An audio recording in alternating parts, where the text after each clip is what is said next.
Welcome to Jyotika मंत्रा। कैसे हैं आप सब? आई होप आप सभी खुश होंगे, स्वस्थ होंगे और मौज में होंगे। हाजिर हैं हम एक नई वीडियो के साथ, एक नए टॉपिक के साथ। लेकिन उससे पहले अगर आपने अभी तक मेरे चैनल को सब्सक्राइब नहीं किया तो मेरे चैनल को सब्सक्राइब करें और बेल नोटिफिकेशन को क्लिक करना ना भूलें, जिससे नए वीडियोस आप तक पहुंचते रहें। और अगर वीडियोस अच्छे लगते हैं तो इन्हें लाइक और शेयर अवश्य करें। तो चलिए चलते हैं हमारे आज हम आपके लिए लेकर आए हैं मई 2023 के व्रत व त्योहार। साल 2023 का मई का महीना कल से शुरू हो रहा है। हिंदी धर्म की मान्यताओं के मुताबिक प्रत्येक दिन किसी न किसी भगवान को समर्पित होता ही है। हिंदी पंचांग के अनुसार प्रत्येक तिथि को कोई न कोई व्रत व त्योहार पढ़ते हैं। मई महीना आरंभ हो रहा है। आरंभ में ही मई महीने के पहले दिन ही जो व्रत पड़ रहा है वो है मोहिनी एकादशी का व्रत। और इस महीने में आरंभ मोहिनी एकादशी, प्रदोष व्रत, ज्येष्ठ अमावस्या जैसे व्रत पड़ रहे हैं। इसके अलावा मई के महीने में चंद्र ग्रहण के साथ कई ग्रह का गोचर भी हो रहा है। तो चलिए जानेंगे कि मई 2023 में कौन कौन से जो मेन है व्रत और त्योहार व ग्रह गोचर पड़ने वाला है। आज हम आपको उसी के बारे में जानकारी देंगे। मई 2023 में मोहिनी एकादशी के साथ वैशाख पूर्णिमा और निर्जला एकादशी का पर्व भी इसी महीने में पड़ेगा। तो चलिए शुरू से बताते हैं हम कि स्टार्टिंग कहाँ से हो रही है। तो मई माह की तिथि को 1 मई को मोहिनी एकादशी का व्रत रखा जाएगा। इस साल मोहिनी एकादशी व्रत 1 मई सोमवार को रखा जाएगा। इस दिन जो व्रत रखता है उसे भगवान विष्णु के मोहिनी रूप की पूजा करनी चाहिए और ऐसा करने से 1000 गोदान के समान फल भी मिलता है। उसके बाद आ रहा है 3 मई को प्रदोष व्रत। शुक्ल पक्ष में प्रदोष व्रत आ रहा है। और उसके बाद 5 मई को वैशाख पूर्णिमा तिथि। 5 मई 2023 को वैशाख पूर्णिमा तिथि मनाई जाएगी। इस दिन वैशाख पूर्णिमा का व्रत रखा जाएगा। पवित्र नदियों में स्नान दान के बाद भगवान विष्णु की पूजा की जाएगी। पूर्णिमा के दिन भगवान विष्णु की पूजा करने से भगवान हमारी सभी मनोकामनाएं पूर्ण करते हैं। इसके बाद आएगा 8 मई को संकष्टी चतुर्थी का व्रत। उसके बाद 15 मई को अपरा एकादशी, वृष संक्रांति। 17 मई को मासिक शिवरात्रि प्रदोष व्रत कृष्ण पक्ष का। और 19 मई को ज्येष्ठ की अमावस्या और 31 मई को निर्जला एकादशी का व्रत रखा जाएगा। यानी कि इस महीने में 3 एकादशी के व्रत आ रहे हैं। मोहिनी एकादशी, अपरा एकादशी और निर्जला एकादशी।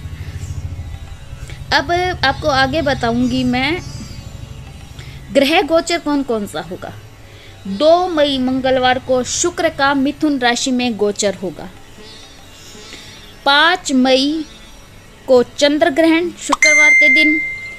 10 मई को बुधवार है, मंगल का कर्क राशि में गोचर होगा।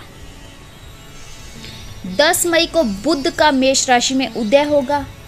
15 मई को शुक्र का मिथुन राशि में गोचर होगा। 15 मई को ही बुध मेष राशि में मार्गी भी होगा। और 30 मई जो निर्जला एकादशी है, जिस दिन उस दिन शुक्र का कर्क राशि में गोचर होगा।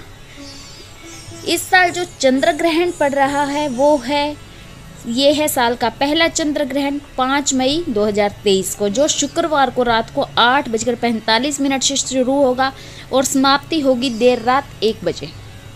ये उपछाया चंद्र ग्रहण है। इस दिन वैशाख माह की पूर्णिमा भी है, जिसे बुध पूर्णिमा के नाम से भी जाना जाता है। तो इस मई में इतने त्योहार पड़ रहे हैं और ये महीना बहुत ही शुभ है, जिसमें 3 एकादशी आ रही हैं।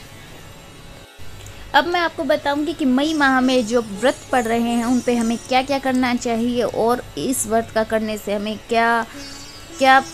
हमें कैसे करना चाहिए, किस देवता का पूजन किया जाता है, उनके बारे में हम सभी बात करेंगे। तो जो पहला दिन है मई माह का वो है मोहिनी एकादशी का दिन, जिसके बारे में मैं पहले बता चुकी हूँ। वैशाख मास के शुक्ल पक्ष की एकादशी तिथि को मोहिनी एकादशी कहा जाता है।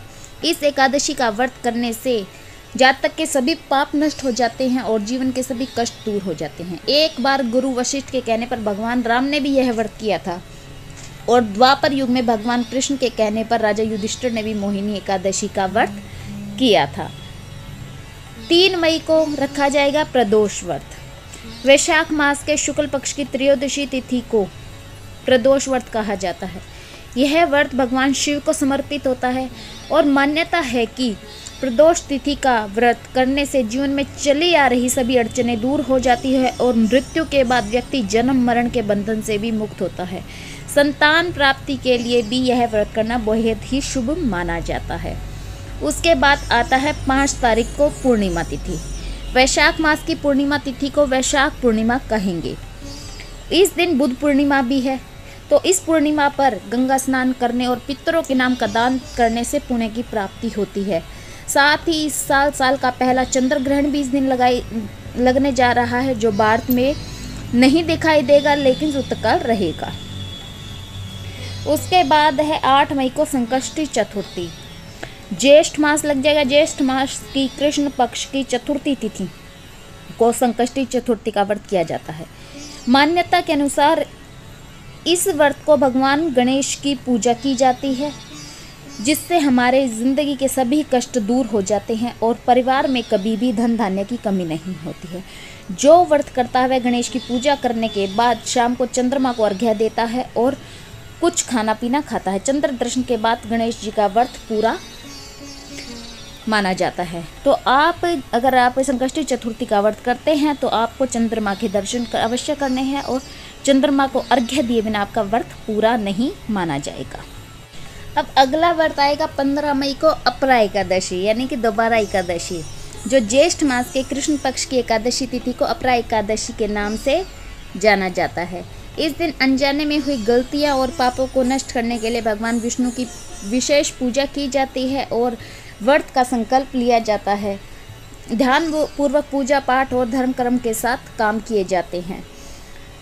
पूरा साल भगवान विष्णु की कृपा और मार्गदर्शन मिलता रहे, इसी के लिए अपरा एकादशी का व्रत काफ़ी शुभ माना जाता है। 17 मई को है बुधवार के दिन मासिक शिवरात्रि। प्रत्येक माह की चतुर्दशी तिथि को मासिक शिवरात्रि का व्रत किया जाता है। ज्येष्ठ माह में पड़ने वाली शिवरात्रि में कई शुभ योग बन रहे हैं, जिससे इस शिवरात्रि का काफ़ी महत्व बढ़ जाता है। यह व्रत भगवान शिव और माता पार्वती को समर्पित होता है। इस व्रत को विधि विधान के साथ भगवान शिव और माता पार्वती की पूजा करने से हर मनोकामना पूर्ण होती है और जीवन में तरक्की के नए मार्ग बन जाते हैं। उसके बाद 19 मई को शुक्रवार को आ रहा है शनि जयंती और वट सावित्री व्रत। ज्येष्ठ मास के कृष्ण पक्ष की अमावस्या तिथि को शनि जयंती और वट सावित्री का व्रत किया जाएगा। वट सावित्री के दिन महिलाएं निर्जला व्रत रखकर बरगद के पेड़ की पूजा करती हैं और बरगद के पेड़ में ब्रह्मा जी, विष्णु और महादेव का वास होता है। बरगद के पेड़ की पूजा और परिक्रमा करने से सौभाग्य की प्राप्ति होती है। साथ ही इस दिन सूर्य और देवी छाया के पुत्र शनिदेव का भी जन्म हुआ था, इसीलिए इसे इस दिन शनि जयंती भी मनाई जाती है और आप इस दिन शनि के उपाय भी कर सकते हैं। उसके बाद 30 मई मंगलवार को गंगा दशहरा। ज्येष्ठ मास के शुक्ल पक्ष की 10वीं तिथि को गंगा दशहरा का पर्व मनाया जाएगा। इसमें राजा भागीरथ ने अपने पूर्वजों का उद्धार करने के लिए कड़ी तपस्या की थी, जिससे प्रसन्न होकर माँ गंगा इस शुभ तिथि में पृथ्वी पर अवतरित हुई थी और इसी दिन गंगा दशहरा का गंगा स्नान करने से सभी पापों से मुक्ति मिलती है और मोक्ष की प्राप्ति भी होती है।